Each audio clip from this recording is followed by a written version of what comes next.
Hello students आज हम research mythology में मेथड्स ऑफ कलेक्शन डाटा यानी कि आंकड़े संकलन की विधियों के बारे में जानने का प्रयास करेंगे।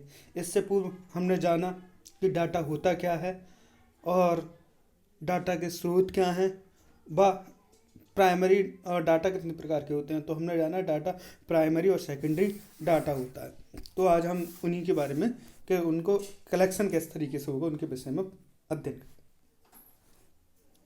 जैसा कि आप जानते हैं कि प्राथमिक आंकड़ों के संकलन की विधियां कौन कौन सी हैं। इससे पहले हम थोड़ा सा बता दें प्राइमरी डाटा होता क्या है। प्राथमिक आंकड़े वे आंकड़े होते हैं जो अनुसंधानकर्ता अपने उद्देश्य के अनुसार पहली बार आरंभ से अंत तक एकत्रित स्वयं करता है, या प्राथमिक आंकड़े से हमारा सीधा सीधा अभिप्राय है कि जो डाटा हम स्वयं रिसर्चर स्वयं इकट्ठा करता है, चाहे वो प्रश्नावली के माध्यम से हो चाहे किसी व्यक्तिगत माध्यम से हो, मौलिक रूप से एकत्रित करता है। यानी कि डाटा स्वयं ने अपने लिए बनाया है, अपनी रिसर्च के लिए बनाया है, वो डाटा प्राइमरी डाटा होता है। तो प्राइमरी डाटा के हम कलेक्शन करने की विधियां जानेंगे।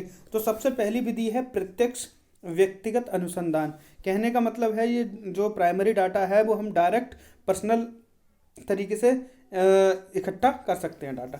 तो प्रत्यक्ष रूप से जो डाटा कलेक्शन किया जाता है वो किस तरीके से किया जाता है वो जानते हैं। तो ये प्रत्यक्ष तरीके से डाटा है,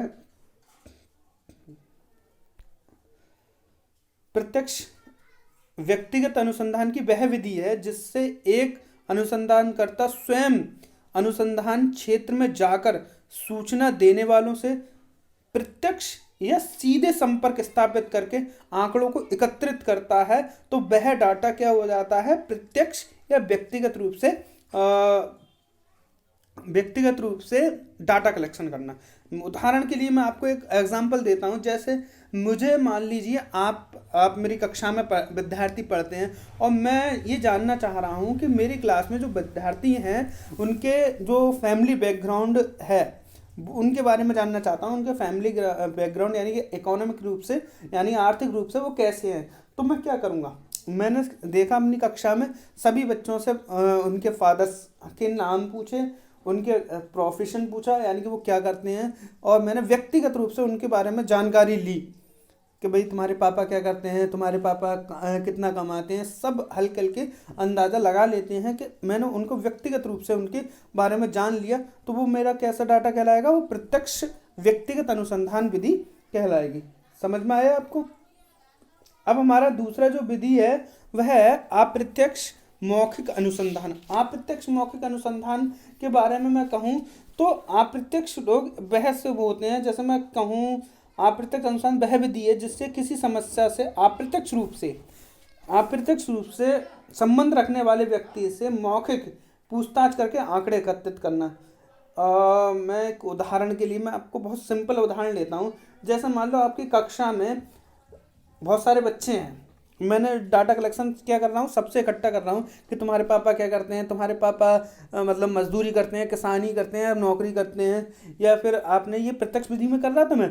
अब मैं क्या कर रहा हूँ, मान लो हमारे कक्षा में राम और श्याम नाम के दो बच्चे हैं और राम और श्याम दोनों पड़ोसी हैं या साथ में रहते हैं या चचेरे तहेरे भाई हैं, मतलब उनका व्यक्तिगत रूप से संबंध है। राम आया और श्याम नहीं आया तो मैंने राम के फादर के बारे में राम से ही पूछ लिया और राम से क्या कर लिया, मैंने श्याम के बारे में पूछ लिया। तो ये किस तरीके का डाटा हो जाएगा, आप प्रत्यक्ष रूप से मौखिक अनुसंधान करना कहलाएगा। क्लियर। इसके बाद आ जाता है हमारा तीसरा, स्थानीय स्रोत या संवाददाताओं से सूचना प्राप्त करना। ठीक इसी तरीके से हम बात करें कि ये विधि क्या होती है। इस विधि के अंतर्गत अनुसंधानकर्ता विभिन्न स्थानों पर स्थानीय व्यक्ति या विशेष संवाददाताओं की नियुक्ति कर देता है। वे अपने अपने तरीके से सूचनाएं एकत्रित करते हैं। जैसे मान लीजिए मुझे अपने हिसाब से डाटा चाहिए बच्चों के बारे में, तो ये विधि में मैं क्या करता हूँ, शुद्धता के मतलब जानकारी के लिए मैंने क्या काम किया, मुझे पूरे शहर के बारे में जानकारी चाहिए तो मैंने वॉलेंटियर नियुक्त कर दिए कि भाई आप चंदोसी का डाटा इकट्ठा करके दोगे। भाई चंदोसी में जितने भी बच्चे पढ़ रहे हैं मैं सबके घर पर तो जा नहीं सकता, तो मैंने चंदोसी के लिए मान लो चंदोसी की रहने वाली कोई श्याम बच्चा है और राम और श्याम है, तो मैंने कहा चंदोसी का डाटा आप राम और श्याम देंगे, भाई वहीं के वो रोता है। और मैंने कहा ये विमल है, ये बिसौली का देगा, ये मुरादाबाद का देगा। इस तरीके से मैंने वॉलेंटियर नियुक्त कर दिया और उनसे मैंने डाटा मांग लिया। तो स्थानीय स्रोत यानी कि जो जहाँ का है, चंदोसी के राम और श्याम थे, विमल बिसौली का था, मुरादाबाद का संध्या था, संध्या है। तो मैंने उनको जो स्थानीय लोग हैं उन्हीं को नियुक्त कर दिया और उनसे डाटा कलेक्ट करवा लिया। है मेरे काम का, भाई मेरे जो प्रत्यक्ष है उनसे ही ले रहा हूँ कि मेरे कक्षा में 3 जगह के बच्चे पढ़ रहे हैं, बिसौली, मुरादाबाद और चंदोसी की। तो मैंने जो जो बच्चे वहाँ पढ़ रहे हैं उनसे मैंने डाटा कलेक्शन कर लिया। ये हो गई स्थानीय स्रोत या संवाददाताओं से सूचना एकत्रित करना। क्लियर। अब इसी तरीके से हम क्या करेंगे, जो डाटा है वो हम एक और तरीके से इकट्ठा कर सकते हैं। एक है ये प्रश्नावली विधि। प्रश्नावली विधि के बारे में हम बात करें तो प्रश्नावली विधि में हम डाटा किस तरीके से इकट्ठा करेंगे। देखिए, इस विधि में अनुसंधान करता सबसे पहले अनुसंधान के उद्देश्यों को ध्यान में रखते हुए एक प्रश्नावली तैयार करेगा।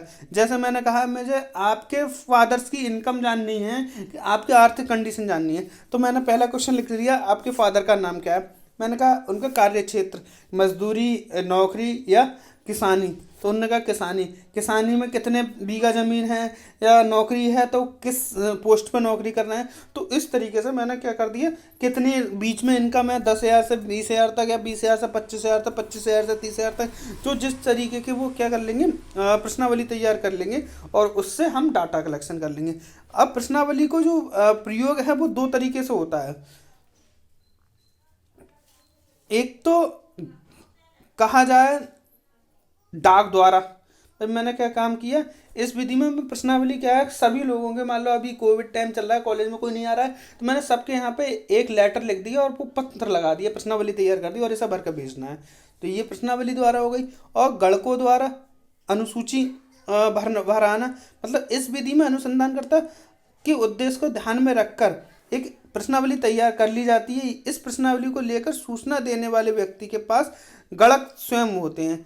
इस प्रकार की प्रश्नावली को गणक यानी कि जो मुझे चाहिए, तो मैं डोर टू डोर जाकर उनसे पूछूंगा। मुझे लगेगा कि मैं भाई किसी के मजदूर के घर पर पहुंचा, उसका घर ही टपक रहा है, तो मैं उससे ये पूछूंगा कि कौन सी मल्टीनेशनल कंपनी में काम करते हो या आपकी कौन सी सरकारी नौकरी। तो मैं अपने हिसाब से उन्हें पूछूंगा ही नहीं। तो ये अपने गणक, जो गणक है, या तो मैं खुद हूँ या मैंने किसी को वॉलंटियर नियुक्त कर रखा है, तो वो उस हिसाब से भरवा लेगा। ठीक है, समझ में आ रही है। जैसे एक आप लोग देखते हैं, जैसे जनगणना वाले आते हैं तो कहते हैं कि भाई घर में कितने सदस्य हैं, तो नहीं मम्मी पापा भैया, भैया की शादी हो गई या भैया की शादी हो गई, उसने कह दी नहीं हुई है, और फिर कह रहे हैं भैया के कितने बच्चे हैं, शादी नहीं हुई तो कितने बच्चे होंगे। तो इस तरीके से जो जरूरत है वो प्रश्न पूछ लेंगे अनुसूची के आधार पर, जैसे जो हमें क्वेश्चन जरूरी होगी उसमें वो क्वेश्चन पूछ लेंगे। तो इस तरीके से ये गणक द्वारा हो जाता है। क्लियर। अब हमारा आ जाता है द्वितीय आंकड़ों के स्रोत।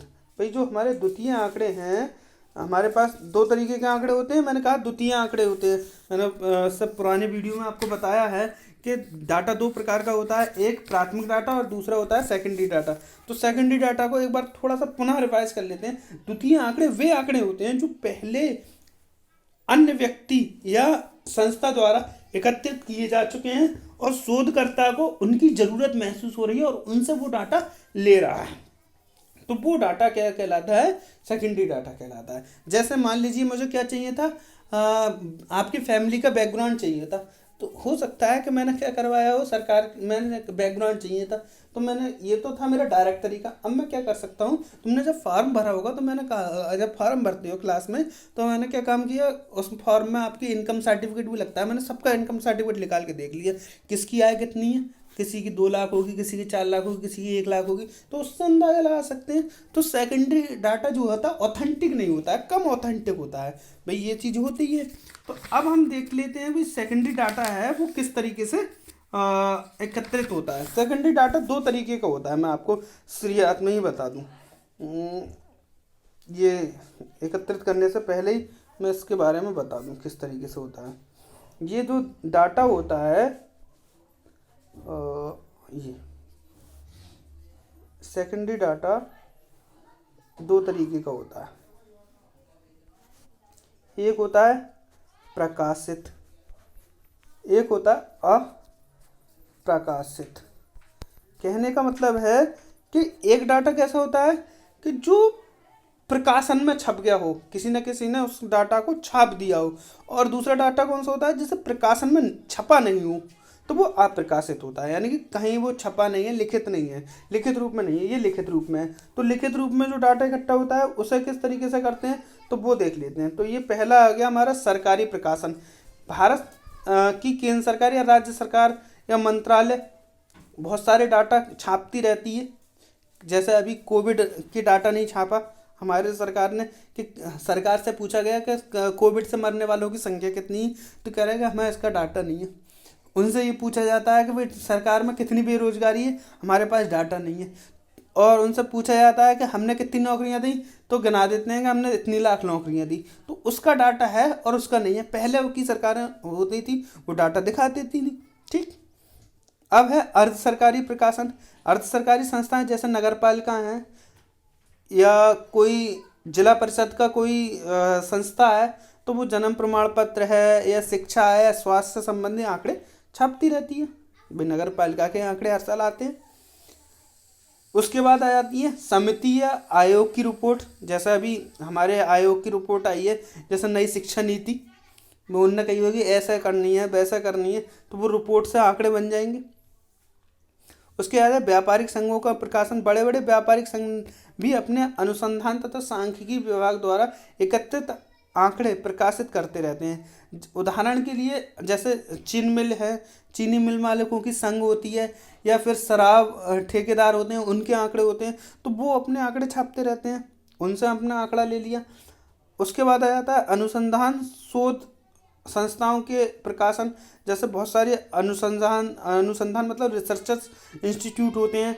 जैसे आप लोग देखते हैं सी वोटर सर्वे, या फिर भारतीय सांख्यिकी संस्थान, या फिर मान लो मैं ही अपने प्रकाशन निकाल रहा हूँ रिसर्च कर करके, तो इस तरीके के रिसर्चर हो जाती हैं। पत्रिकाएं, भाई बहुत सारी पत्रिकाएं हैं, जैसे इकोनॉमिक्स टाइम है, फोर्ब्स है, कंपनी है। जो पत्रिकाएं में अपने जैसे 100 दुनिया के सबसे 100 अमीर लोग या भारत के सबसे 100 अमीर लोग, द टाइम्स वगैरह, ये पत्रिकाएं से भी आंकड़े मिल जाते हैं। और व्यक्तिगत अनुसंधान के प्रकाशन, जैसे मान लो मैं अभी एक रिसर्च कर रहा हूँ स्वास्थ्य के संबंध में कि कितने लोग भारत में स्वस्थ रहेंगे, कितने अस्वस्थ रहेंगे, तो मैंने कोई रिसर्च लिखी और उसमें भी डाटा लगाया होगा, तो मेरे डाटा का भी यूज कर सकते हैं कोई, मैंने व्यक्तिगत रूप से ही तो इकट्ठा किया है। आप अब आ जाते हैं हमारे इस तरीके से, ये जो डाटा होता है वो इस तरीके से हम कलेक्शन कर लेते हैं, ठीक। अब हमारा आता है अप्रकाशित डाटा। अप्रकाशित डाटा वो डाटा होता है जो द्वितीय आंकड़ों का अप्रकाशित स्रोत होते हैं। जैसे भाई हमारे बहुत सारे डाटा हैं, हमें डाटा चाहिए, मान लो हमारे कॉलेज है, कॉलेज के बच्चों के बारे में चाहिए कि भाई कितने बच्चे पढ़ रहे हैं और कितने बच्चे पास आउट हो गए। हम तो नहीं छप पाते हैं, तो कोई भी व्यक्ति जाके छपवाता नहीं है ना कि हमारे बच्चे, हमारे यहाँ 5,000 बच्चे पढ़ रहे हैं, 5,000 में से 4,900 बच्चे पास हुए, जिसमें से 900 बहुत हाईएस्ट डिक्टेंशन से पास हुए हैं, तो हम ये डाटा अच्छा डाटा छपवा देते हैं। मान लो हमारे यहाँ पे 100 बच्चे फेल हो गए या फिर उन्होंने पास आउट छोड़ दिया, तो वो तो नहीं छपवाते हैं, मगर हमारे पास डाटा है और किसी को चाहिए होता है तो वो व्यक्तिगत रूप से संपर्क करके वो अप्रकाशित डाटा भी कलेक्ट कर लेता है। Thank you very much.